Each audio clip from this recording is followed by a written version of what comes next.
Hey there, my beautiful people. I love you. Thank you for coming back. I love all of my faithful subscribers and all the new people just here for the first time. Thank you for joining me today, Melody, with What's on Melody's Mind today. Yay! I know I'm such a happy person. So, welcome to my boudoir. The reason why I'm in my bedroom today, for one reason, it's cold outside, and the colder it is outside, the more gas it takes to heat the house. And I'm not the person who turns up the heat when it gets colder outside. No, I go into a room and I barricade myself and turn on my little space heater. So, me and all five of my dogs are in my bedroom today. It's easier to have everybody in my bedroom than it is in the living room. The living room, there's like no door to close to trap the heat in. So I could go in my office, but then my butt's gonna hurt after a while from sitting on the chair. Like, seriously. And the bedroom's just the most comfortable place. If you were here last week, you heard that we were having dog fights. Not solicited dog fights. These dogs were seeking revenge on my cat's death. So the dog that killed my cat, she's been in protective custody as far as I'm concerned. That's what I've been calling it. So seriously, she's an inmate and she's been in protective custody. She's been living in my office. Today is the first day I'm letting her out of my office, and she's on the floor over there because she's terrified of the girls who jumped her 3 times last week. But we've got a whole week with no dog fights. Basically, because I kept them completely separated, but it's not been fun for me. So I've been walking around with this stick in my hand and keeping the dogs apart. But yeah, this is what I call my beat 'em up stick. I've been keeping the dogs apart, but not locked behind doors because that's just getting annoying to me. I bought muzzles. I bought muzzles. Like, they're supposed to be good muzzles and everything for the two girls that jumped the new dog. But my girls are too smart, and and for they look vicious. They look so sad with the muzzles on. I don't want to put my babies in muzzles, but I have them just in case. But I can't. I put them on them, and they just look so miserable. They look so miserable. So I'm like, no, we're just gonna try new things. Anyways, what's on Melody's mind today? I was just explaining to why we're in my room and what's going on in my life recently. So, what's on Melody's mind today? Yay! If you are new here, please do me a favor, like and subscribe to my videos. I really love when people like, yay, makes me happy. I know I'm a yay person. Really, really. I say yay all the time. But it helps me. It helps get the word out because we're about to talk about being caught in a bad romance.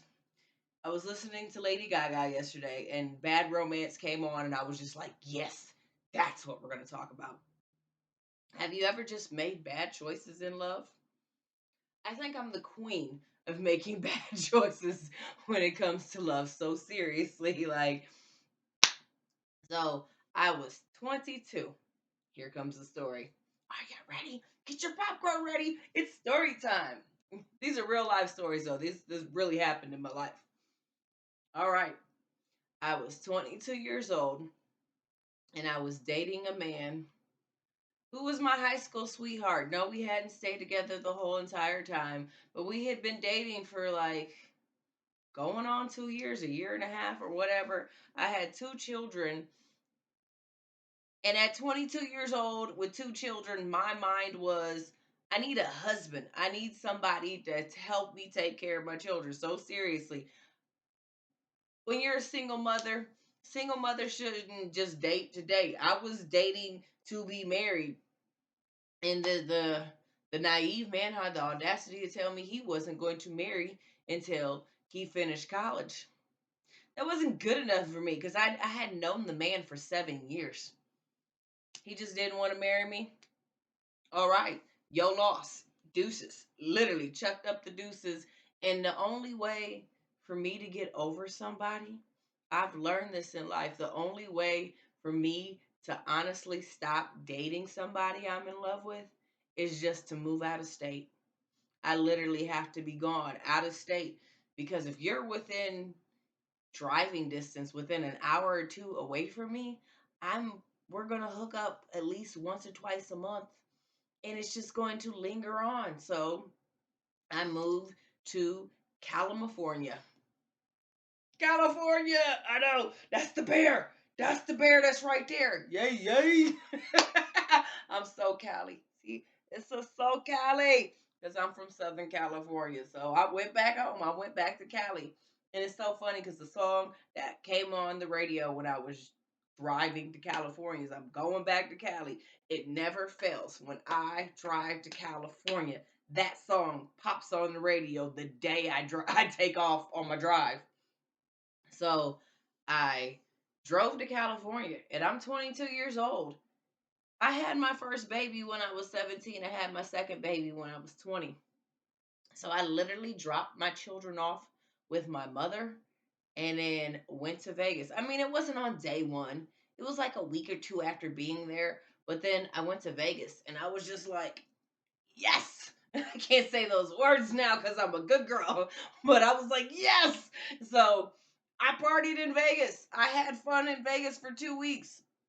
It was the first time I was, after being an adult, that I didn't have children attached to me. So I had fun in Vegas for 2 weeks because I had been taking care of children for almost 4 years.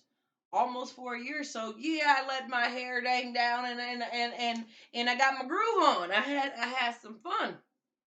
And I didn't have a hangover because I wasn't really drinking. I was smoking back then. So one morning, it was morning to me because it wasn't morning to the world. I went to McDonald's to get me my first meal of the day. I walked into McDonald's and there was this 5 foot 11 and a half, because that's exactly how he would say it. He need that half an inch. So 5 foot 11 and a half, light skinned, pretty man with green eyes standing in front of me. I saw him, and the first thought in my mind was, oh no, Lord, please don't let him talk to me.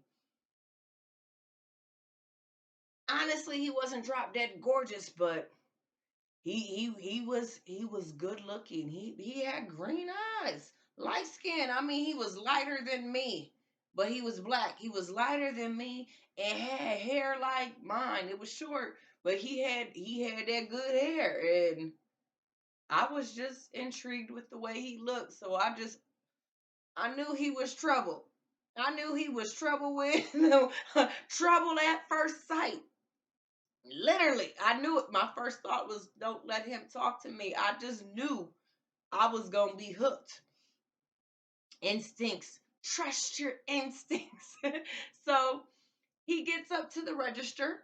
I'm right behind him and he orders. It's ridiculous because this was in 2015.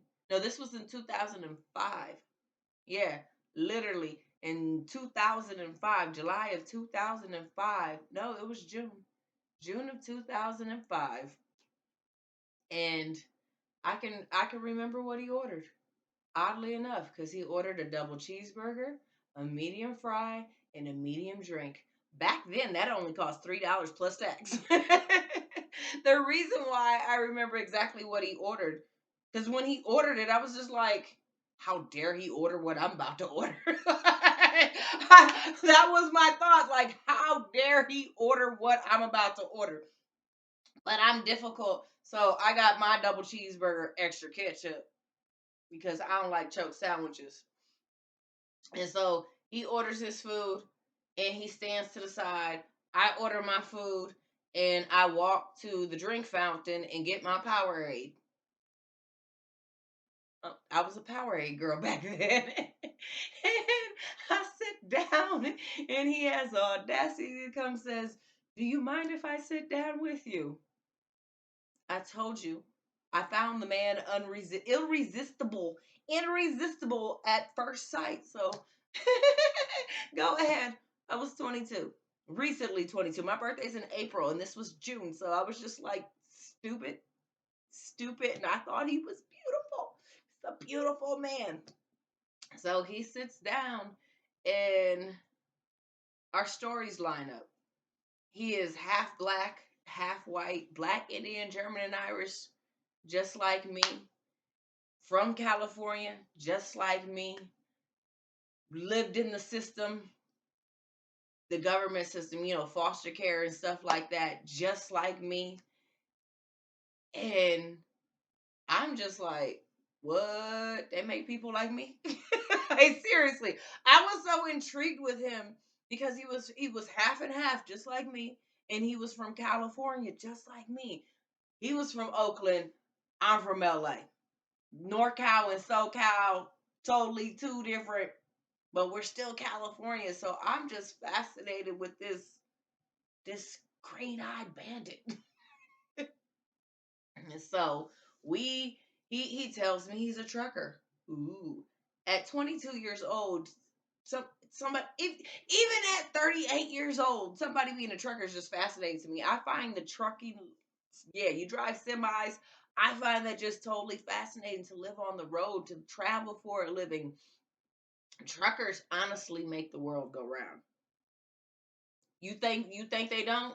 Let all the truckers stop driving for a week and see how quick the stores run out of everything. Everything is delivered via a truck.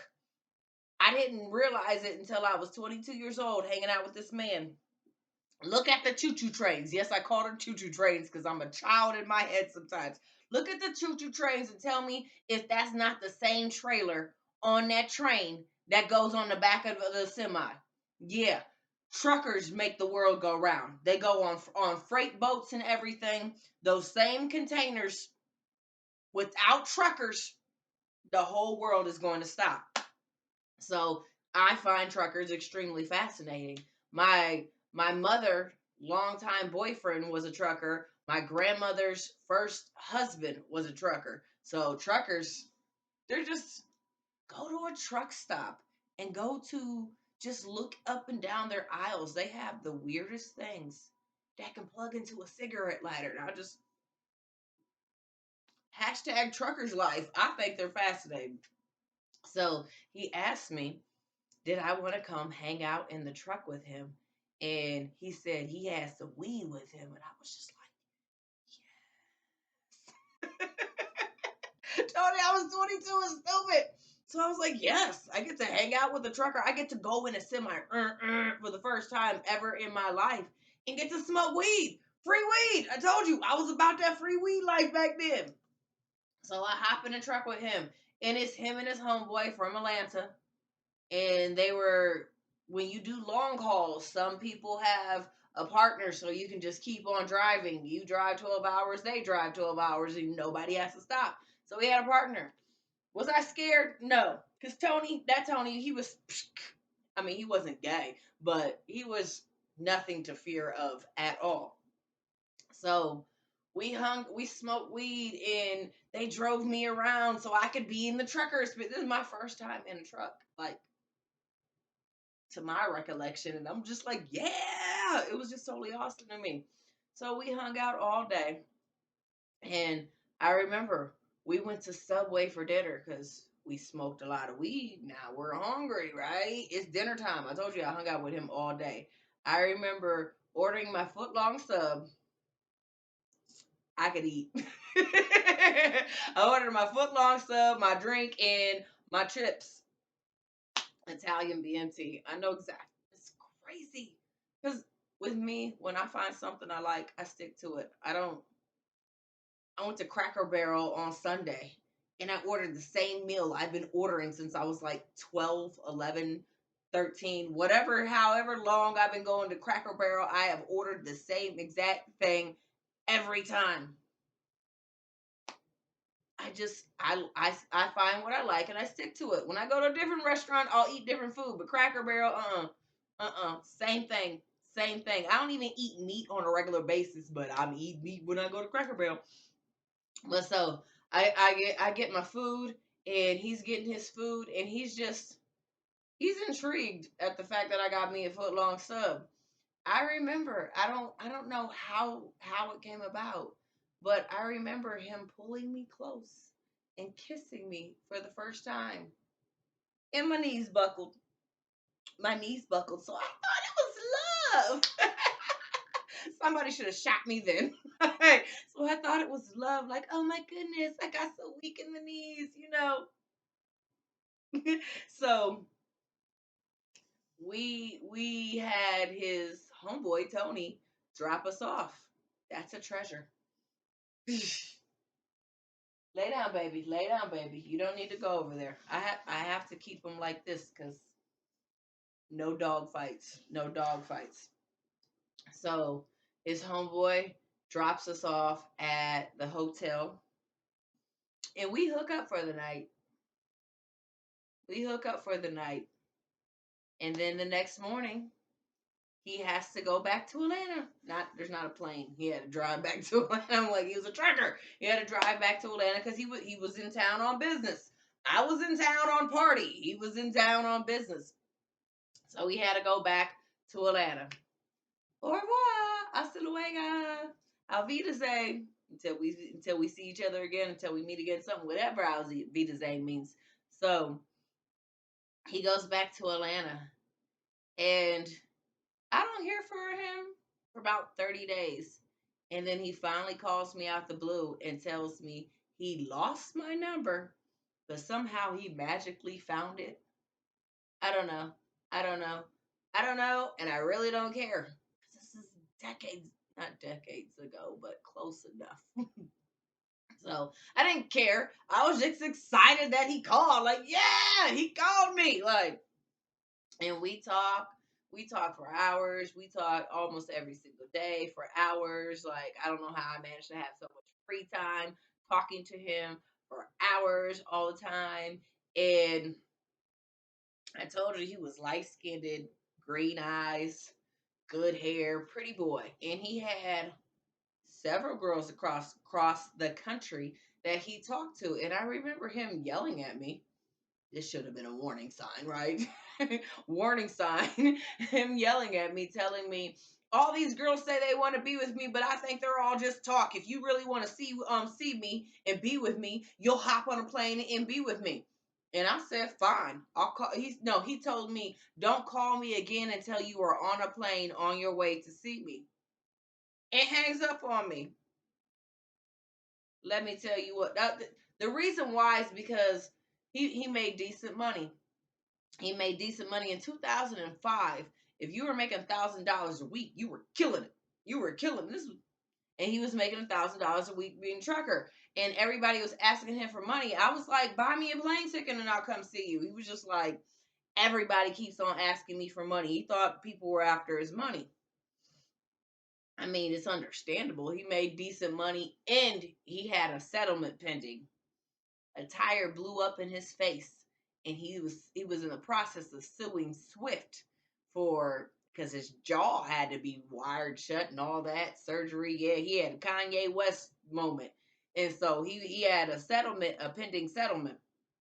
So he thought everybody was after his money. Like, I'm not giving nobody any money. You want to see me, you'll come see me. I'm so special. I'm so special. I took that as a challenge. I called him about a week later from a random number at that. It wasn't even my phone. It wasn't even my phone. I don't remember why I called him from somebody else's number. But I was on a plane. I was on a Delta. I was on Delta. I flew Delta. I remember. I got on a plane and before we took off, I called him.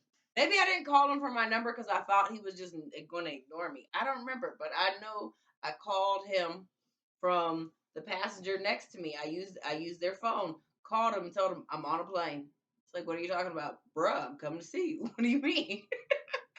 When you're young and dumb.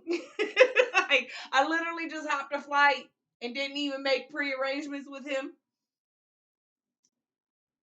to the point where when I got in town, he wasn't even in town. He was out of state when I arrived. The first night I'm wild. I was wild and extremely adventurous. The first night I got there, somehow I hook up with some Marines at the airport and stayed in the room with them because he wasn't going to be in town for the next day. Of course, I was honest. I told him, like, yeah, got me a free room, like, not by myself, but I'm not sleeping with these men. I'm just using these men for a place to stay. Because I was 22 and that's what I did. I used men. Like, seriously. So I told him the truth. And he was totally upset with that. So the next day, he still wasn't in town and had Tony come get me because Tony was in town, but he wasn't in town. So he had Tony come get me from, I think it was the Marriott or Hilton, either way. So Tony comes, picks me up, hang out with Tony until Kevin finally gets in town. Oh, I've said his name, right? Kevin, yes. Until Kevin finally gets in town. He picks me up and we're happy. We're happy, right? There are so many wing spots. Not like the store wing stop, but there are so many restaurants in Atlanta that sell wings. Like, for real. I learned the power and deliciousness of lemon pepper wings. I like mine wet. And there's a difference between wet wings and dry wings. I think that's what we ate that day. I was just lemon pepper wings. They were everywhere. So, I mean, they had so many different flavored wings, but I don't know how that's when I fell in love with the flavor lemon pepper. So we're in Atlanta and we're kicking it. We're driving. I'm in the van. I'm in the truck with him. We're driving. Yeah, we drove to Florida. Yeah, we did Jacksonville. Yeah. We drove to Jacksonville. We drove to Wisconsin. No, that's afterwards. So we're driving, we're hanging out, we're having a good old time. And one evening, I remember, I remember like it was yesterday. I'm sitting in the back of the cab and he's sitting in the passenger seat, turning around and everything. I'm sitting on the bed, and we're conversing and he says all that good stuff that a woman wants to hear. I'ma always be there for you. I'ma never leave you. I'ma do whatever it takes to make you happy. All them good things we like to hear. And because I'm me, because I'm me, I'm straight bold with it. I look at him and I say, well, if you really feel that way, don't talk about it, be about it. And he's like, well, what do you mean? I said, well, marry me then. And he was like, you want me to marry you? Yeah. Yeah. Remember, I told you I wanted to be married. Apparently, at that point in time, it didn't matter who I was married to. I wanted to be married. So I was like, marry me. And he was like, yeah, I'll marry you. I'm 22. He was 30 at the time. He thought I was the most fascinating woman in the world because I was light skinned, good hair, and I was a stripper full of tattoos. Apparently, that was his dream girl because he's weird.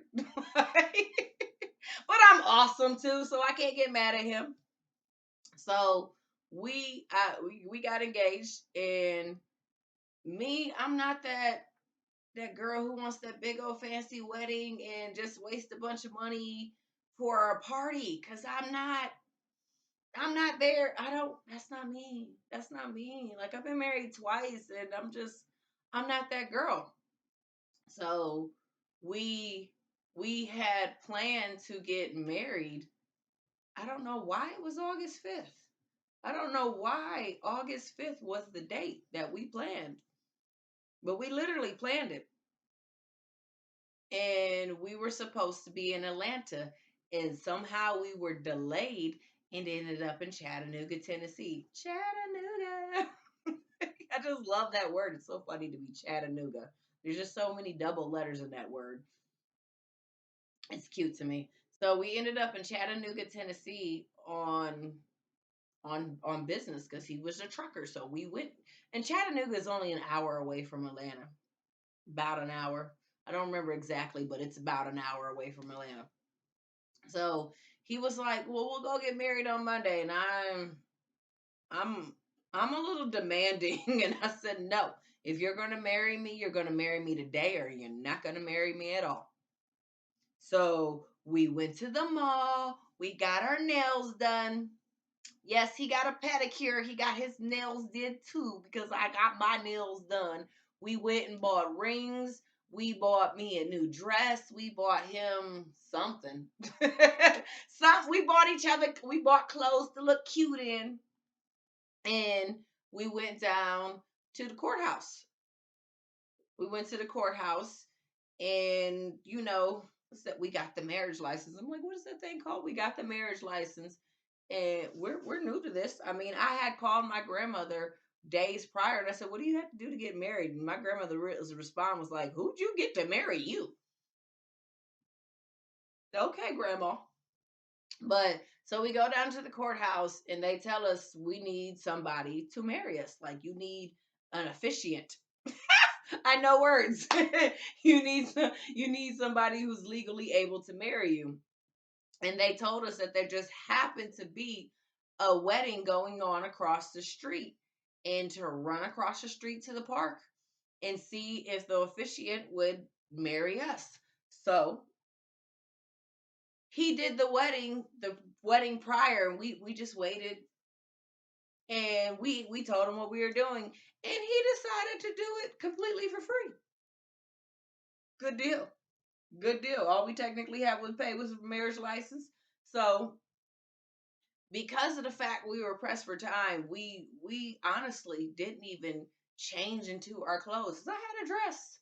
I had a dress and he had something nice. I forget because we never changed into them because we were just like, no, we're getting it done today. So I got married, I think, in a tank top and my pants that tied up at the bottom and my little strappy sandal heels.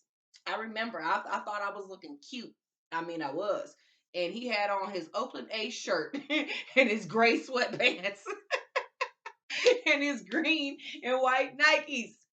Seriously, like because to me it's not about what we look like. It's about the moment. So yes, we say our I do's and we go to some restaurant. I try new things at new restaurants. So we go to a restaurant where I've never been to before, and I had fried pickle. I had fried pickle and crab.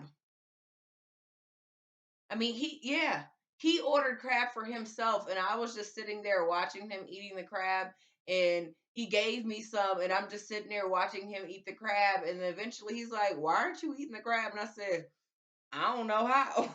I didn't grow up in a household where we ate seafood. My grandmother made fried catfish maybe twice a year, so I told you he's from Oakland, so he grew up where there's an abundance of seafood. It's the first time I ever had crab. Delicious. Delicious. I just happen to be allergic to every other type of fish that comes out the sea. Well, not fish, but I'm allergic to calamari and I'm allergic to shrimp. So I'm allergic to some seafood and I ain't trying to figure it out. But so we had crab. There was a wedding night in a truck because I'm not paying for a hotel when we got a bed on. We got technically somewhat a hotel on wheels. So there was a wedding night. None of your business.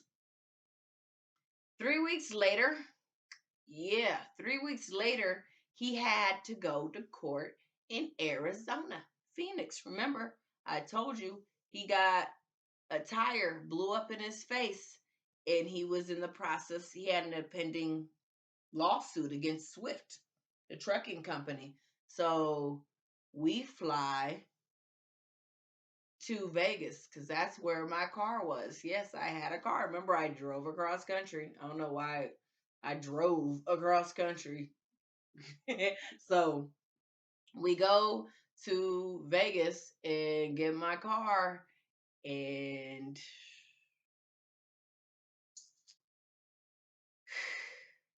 he goes to Phoenix to handle the. It wasn't the final court case because this court case took a while. You sue somebody, it's gonna take a minute. So he goes to Phoenix, handles that, comes back, and we were supposed to go back to Atlanta. But guess what? He decided he didn't want to drive trucks anymore. This is what he told me.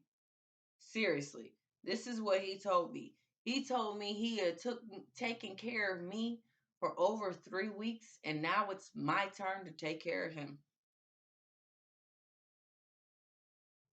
I should have just got the marriage annulled right and then, but I was dumb.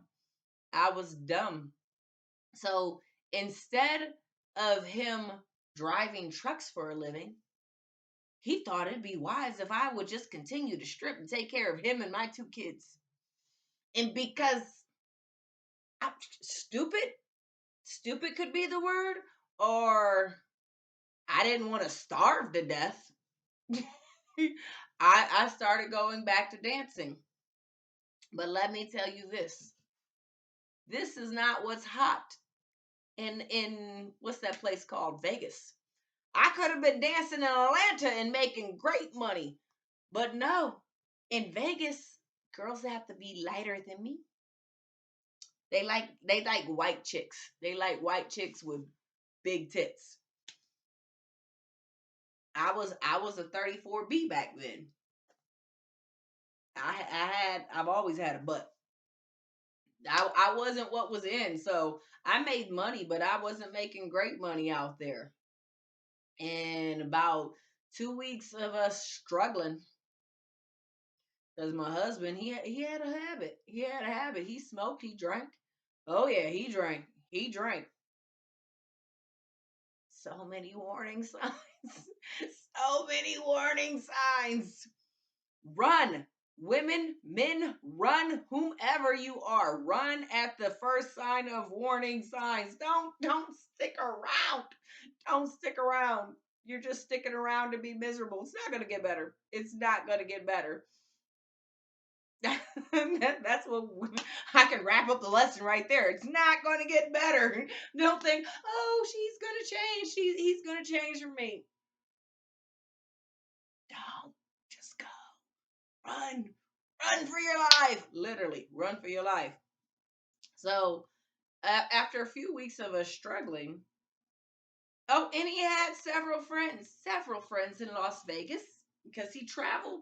He traveled back and forth. That was his regular run with the trucking company that he decided he was no longer going to work for because he was a dumb butt. So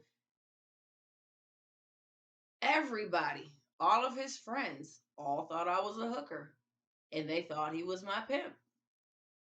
They didn't want to believe that we were married because it was just all of a sudden and out of the blue. So one day he comes up to me. Oh, we saw Yang. I got twin puppies. That's Yang. We got the yin yang twins. That's what I call them. My husband calls them yin and yang. I call them the yin yang twins.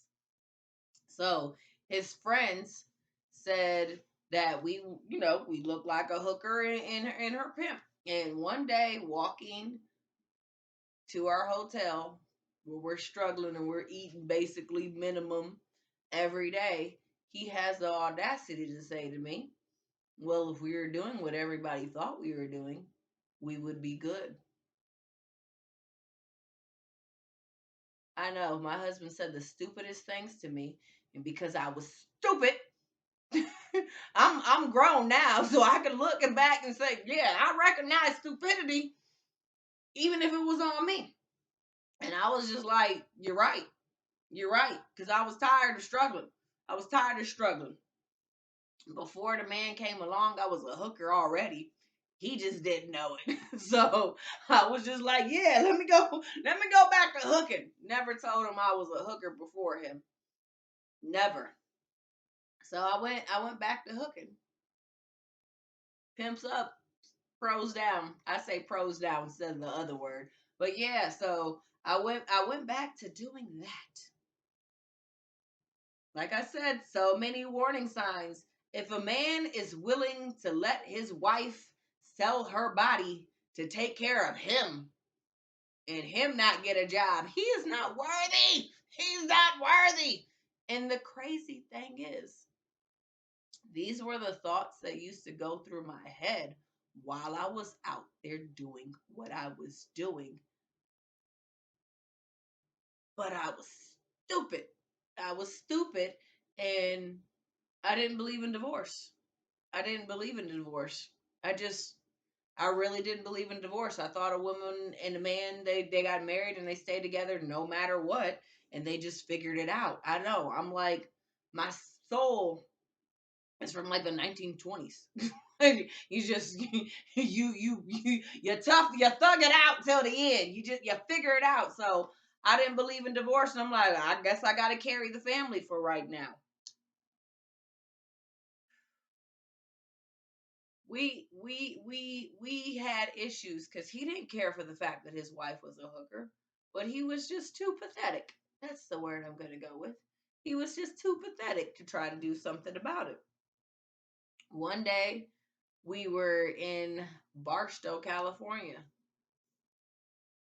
California. Because that's where my mother was, and that's where my children were. Remember, I had children. I didn't have the children with us at all times. They were with us sporadically because we weren't doing so well. So we would go to see my children and my mother and my brother, yeah, brother and my sister and my nephew. Yeah, occasionally, because Barstow's only 2 hours from Vegas, so it's nothing. Before I married him, I was literally driving back almost every day. So we're in Barstow, and he's upset because we're broke. We're broke, and he's like, "We got to go back to Vegas so you can sell your body to make some more money." Those weren't his exact words, but that's might as well what he should have said to me. And I wasn't in a rush. I wasn't in a rush to spread my legs for a stranger to take care of this man who should be taking care of me. So I didn't move quick enough. And he hit me. And this was my reaction. Just like this. I was looking in the mirror. I was sitting on the floor and he hit me. And I really I had like an outer body experience. I was like, did he just hit me? I mean, he didn't punch me, but he slapped me. Conditioning, conditioning. All abuse, most abusive people, they don't start with the fist. They start with the hand just to see if you're gonna take it. Don't, don't. Somebody slap you, walk away, run, run. It's only going to get worse. Oh my goodness. So yeah, he hits me. And after moments of me sitting in the mirror talking to myself in my head, because I was just stuck, like, man, just hit me. Just what in the world? We weren't, it was this. We got married August 5th, 2015, 2005. Dogs are talking to me. There goes Yang again. Here comes her mother. She's like, why are you making high pitched noise? She's scared. So this was like September. This was like September. Yes, September or October. It wasn't long after us being married that this is what we're going through. And now he's putting his hand, yeah, he put a hand on me. Warning signs, major warning signs. So yeah, we end up back out in Vegas. I don't even remember all the details because this relationship was just the worst. The worst. Months later, I don't know. I don't know. We ended up with my children out there. My baby boy Zaylen and my pretty little girl Kaylani. They were out there with us too. And now I have to go hard to make sure children are taken care of.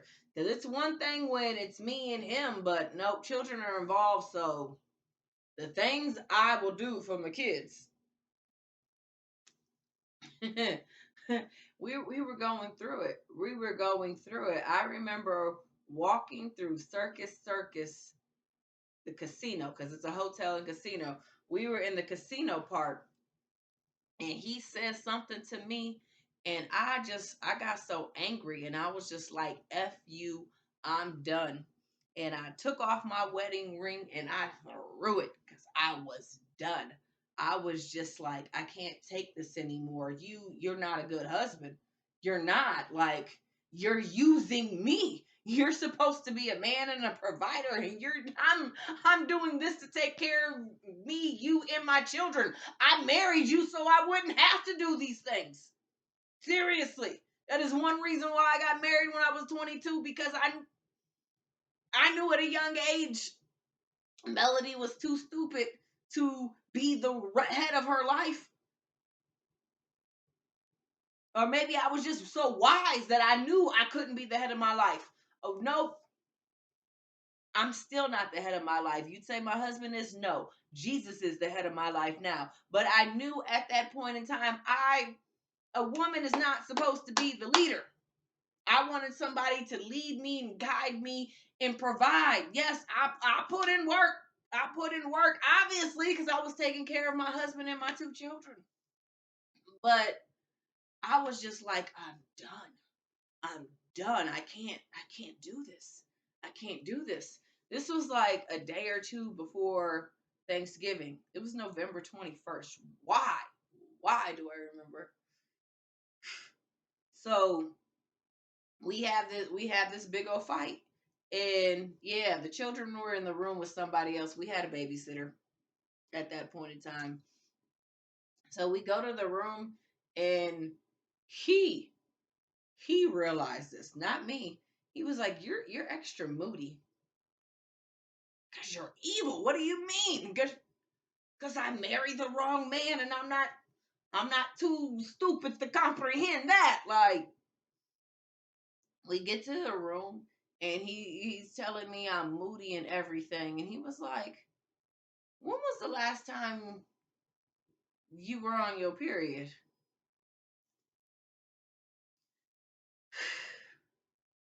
I done had two children by this point, and I done had one, two, wait, one, two, three other pregnancies by then. So I done been pregnant 5 times already. I know for a fact if my period is a day late, there's a baby on the way. So I look at the calendar. I just start crying. I just start crying. I just start crying because I knew it was just all bad.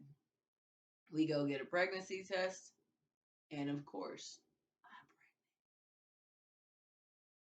if it had not, and I'm not blaming this on my children, but if it had not been for my son, my middle son, I would have left him then and there.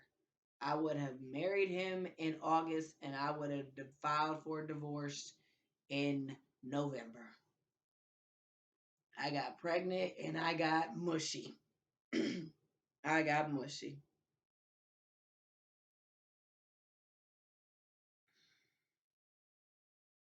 I got pregnant and I got mushy. And ooh wee. You think it would get better. It got worse. What have I been telling you from the beginning of the story? It just kept getting worse. We have been here for approximately 45 minutes. I have way too much more of this story to continue into an hour and a half to 2 hours.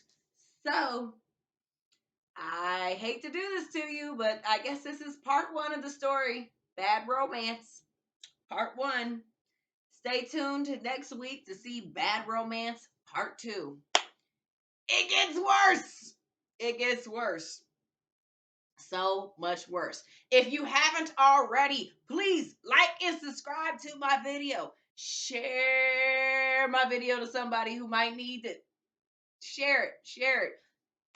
My videos, my stories are definitely inspirational because eventually I'm going to tell you how I got out of this mess because it gets so much worse. Right now, we're stopping when I got pregnant with Cavell. It gets so much worse. I will see you next Tuesday, right? Yeah, Tuesday. Prayerfully, you will be here next Tuesday with what's on Melody's mind today on Tuesday.